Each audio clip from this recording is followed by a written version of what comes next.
Hello friends, आज हम पढ़ाएंगे ईवीएस सीटेट के लिए जो चलो चले स्कूल। स्कूल पहुंचने के साधन कौन कौन से होते हैं? बांस और रस्सी से बना पुल कहाँ पर है? जब हम लोग बांस और रस्सी से जो पुल बनाते हैं, ये कहाँ पर हम लोग बनाते हैं? तो असम में। ट्रॉली जो है ये जाने का साधन है, ये कहाँ पर है? तो लद्दाख में। जो लेह लद्दाख में जो जाते हैं वहाँ पर, तो ये ट्रॉली है, ये लद्दाख में है। सीमेंट का पुल कहाँ पर है? तो इस सामान्य क्षेत्र में देखने को ये मिलेगा। कहाँ पर देखने को मिलेगा? ये सीमेंट का पुल सामान्य क्षेत्र में। बल्लभ, इसको कहते हैं लकड़ी की छोटी नाव, ये कहाँ पर है? तो केरल में। ये लकड़ी की जो है छोटी नाव आपको देखने को मिलेगा केरल में। ऊँट गाड़ी, जो ऊँट गाड़ी है हम लोग देखते हैं कहाँ पर? राजस्थान में। बैलगाड़ी ये मैदानी इलाके में ये देखने को ये मिलेगा। ऊबड़ खाबड़ पथरीली रास्ते हैं, ये कहाँ पर दिखाई देगा? तो उत्तराखंड पहाड़ी क्षेत्र में ये ऊबड़ खाबड़ पथरीली ये रास्ता जो है दिखाई देगा।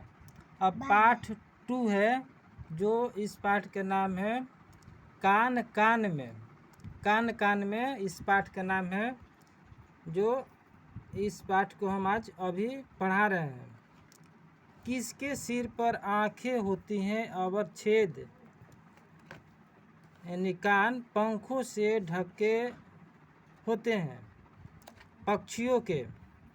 इसका उत्तर क्या होगा? तो पक्षियों के। ये जो है सिर जो होते हैं, ये सिर पर आंखें होती हैं और छेद पंखों से ढके होते हैं। ये किसके? तो पक्षियों के। जानवरों के त्वचा पर डिजाइन होते हैं, ये उत्तर इसका होगा बालों के कारण। जानवरों के त्वचा पर डिजाइन किसके होते हैं? तो बालों के कारण। छिपकली के कान भी इसी प्रकार के होते हैं। मगरमच्छ की आँखों भी इसी प्रकार के होते हैं, इसलिए हम उन्हें देख नहीं पाते हैं। वे जानवर जिनके शरीर पर बाल होते हैं तथा कान बाहर दिखाई देते हैं, बच्चे को क्या करते हैं? जन्म देते हैं। वे जानवर जिनके शरीर पर कान बाहर दिखते हैं अंडे देते हैं। और पार्ट 3 है नंदू हाथी। अब पढ़ेंगे पार्ट 3 में नंदू हाथी के बारे में। हाथियों के झुंड की सरदार कौन होती है? सबसे बड़ी बूढ़ी मादा हाथी। नर हाथी झुंड कब छोड़ देते हैं? 14-15 वर्ष की आयु में ये नर मादा हाथी झुंड को छोड़ देते हैं। एक वयस्क हाथी एक दिन में कितना भोजन खाता है? 100 किलोग्राम पत्ते एवं टहनियाँ। एक हाथी एक दिन में कितना सोता है? 2 से 4 घंटे। एक हाथी मिट्टी में क्यों लेटते हैं? हाथी जो होती है मिट्टी में क्यों लेटते हैं? तो अपनी त्वचा को ठंडा करने के लिए। हाथी कान का प्रयोग करते हैं हवा करके स्वयं के ठंड रखने के लिए। एक झुंड में कितने हाथी रहते हैं? इसका उत्तर होगा 10 से 12 मादा हाथी और कुछ बच्चे। अब है पार्ट 4 है, इस पार्ट के नाम है अमृता की कहानी। अमृता कहाँ रहती थी? खेजड़ी गांव में। एक खेजड़ी गांव है जहाँ अमृता रहती थी। खेजड़ी गांव कहाँ है? तो ये राजस्थान में जोधपुर के पास है। खेजड़ी में 300 साल पहले घर किस प्रकार से बनाए जाते थे? ये पूछ रहे कि खिचड़ी में 300 साल पहले जो घर जो था किस प्रकार के बनाए जाते थे, तो ये लकड़ी से। खिचड़ी में कौन लोग रहते थे? बिश्नोई जाति के जो है ये लोग रहते थे। कम पानी में जीवित रहने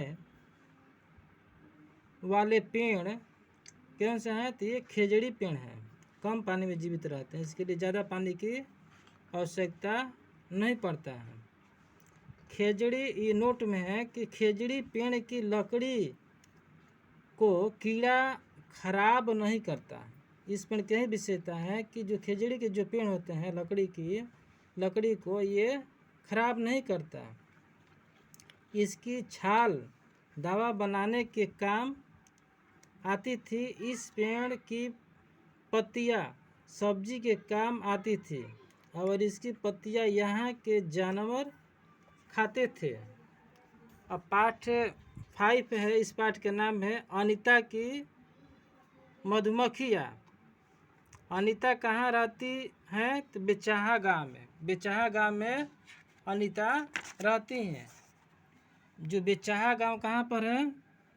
जो बेचाहा गांव ये है बिहार के मुजफ्फरपुर ज़िले में, ये बेचाहा गांव है।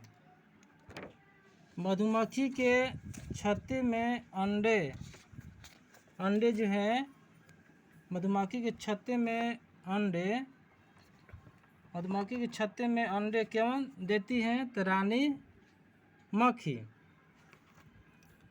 मक्खी देती हैं मधुमक्खी के छत्ते में अंडे। छत्ते में नर मक्खियाँ बहुत कम होती हैं। नोट में है, छत्ते में नर मक्खियाँ बहुत कम होती हैं, बाकी मधुमक्खियाँ काम करने वाली होती हैं।